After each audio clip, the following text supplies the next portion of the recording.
नमस्कार. मी सीमा आनंदी जीवन या यूट्यूब चॅनलमध्ये तुम्हा सर्वांचे अगदी मनापासून स्वागत करते. आजचा जो व्हिडिओ आहे तो तुम्हाला अत्यंत उपयोगी पडणारा असा हा व्हिडिओ आहे. तर तुम्हाला पण पर्सचं कलेक्शन आवडतच असेल. तसं तर प्रत्येकच महिलांना आवडतंच, प्रत्येक मैत्रिणीला आवडतंच. नवनवीन पर्स, वेगवेगळ्या पर्स घ्याव्याशाच वाटतात. आणि मग प्रत्येक साडीवर एकच पर्स, ड्रेसवर पण तीच पर्स, साडीवर पण तीच पर्स नकोसे वाटतं. मग पर्स आपण बाहेर म्हणजे घरी किती पण असू द्या, पण बाहेर गेलं एखादी छान पर्स वाटली, आपल्या बजेटमध्ये बसत असेल तर मग ती आपण पर्स हमखास घेतोच. आणि मग आपण एवढ्या छान क्वालिटीच्या आपण पर्स घेतो, मग काही काही वेळेस ना थोडासा प्रॉब्लेम येतो.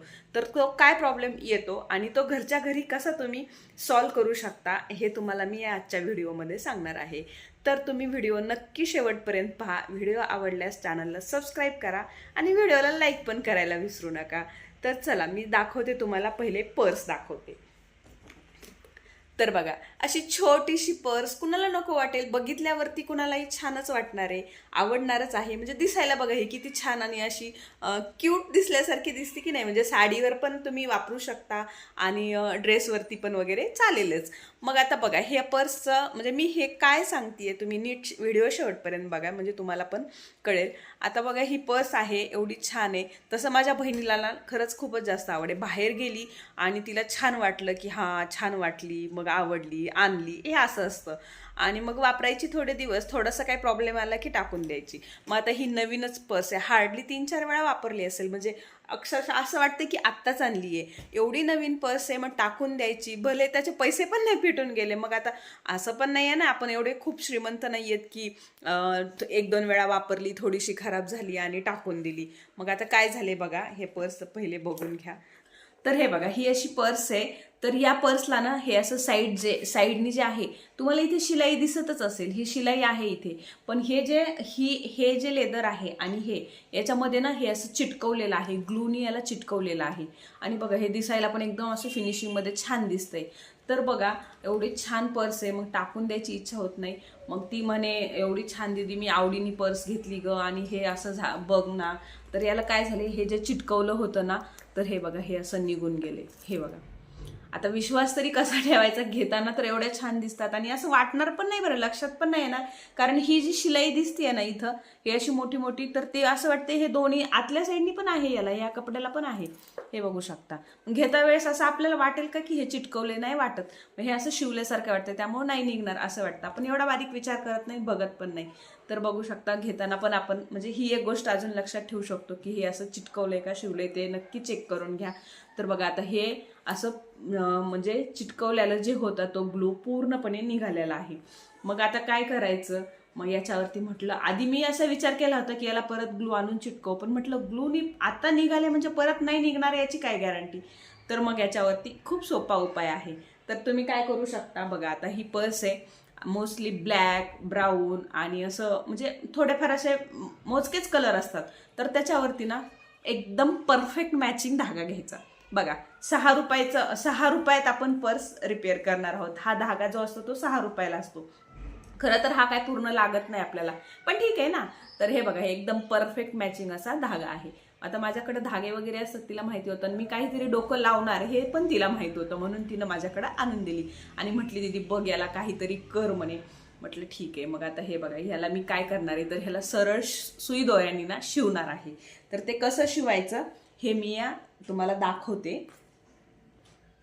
तर बघा, सुई जी आहे ना ती एकदम पातळ अशी सुई घेऊ नका.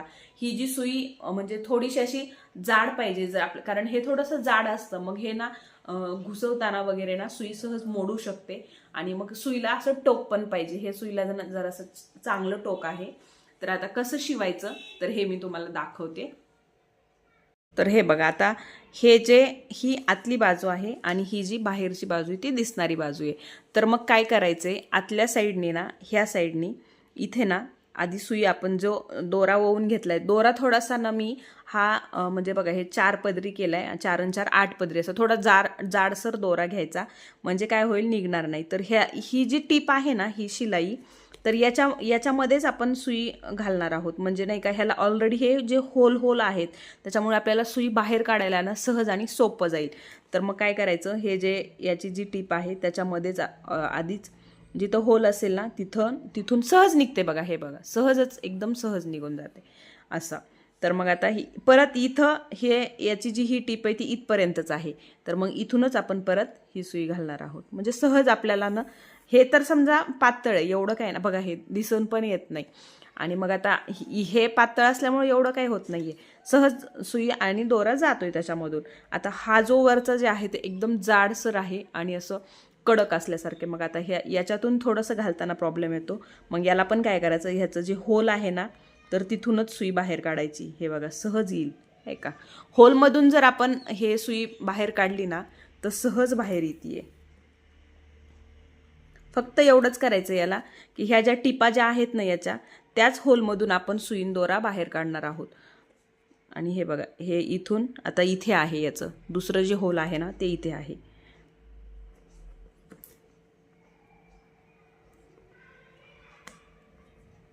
हे बघू शकता, दोन्ही सोबत पकडला तरी पण निघतंय. पण एखाद्या वेळेस जर निघत नसेल ना तर एक एकच हे करू शकता.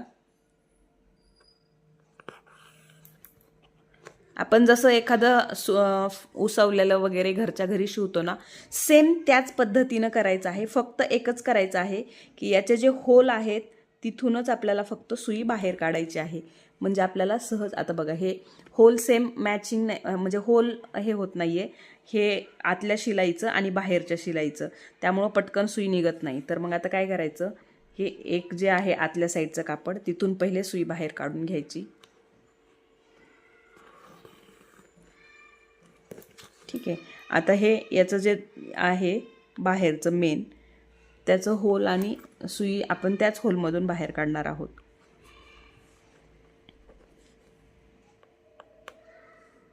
हे चिटकवलेला ग्लू आहे, त्याचं ते व्हाईट व्हाईट दिसतंय.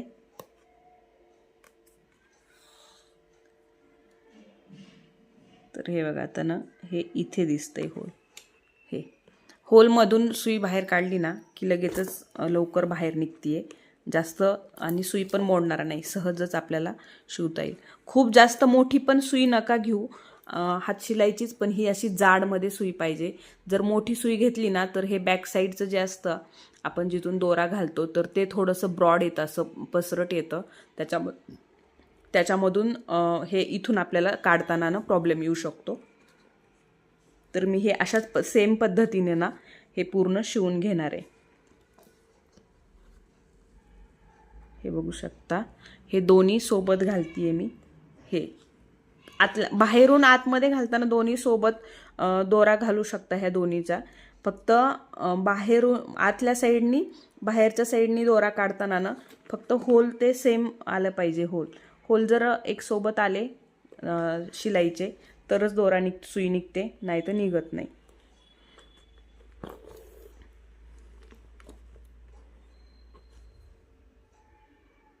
तर बघू शकता, आपली पर्स जी आहे ती एकदम पहिल्यासारखी झालेली आहे. अजिबातच म्हणजे ओळखायला येत नाही. तर बघा, हे समोरची बाजू आहे आणि हे ना बॅक साईडनी, दोन्ही साईडनी मी ह्याला शिवलेलं आहे. तर हे बघा, इथं थोडे थोडे तुम्हाला हे धागे दिसत असतील, पण बिलकुल असं त्याची फिनिशिंग पण गेली नाही आणि ओळखायला पण येत नाहीये की हे इथं शिवलेलं आहे म्हणून.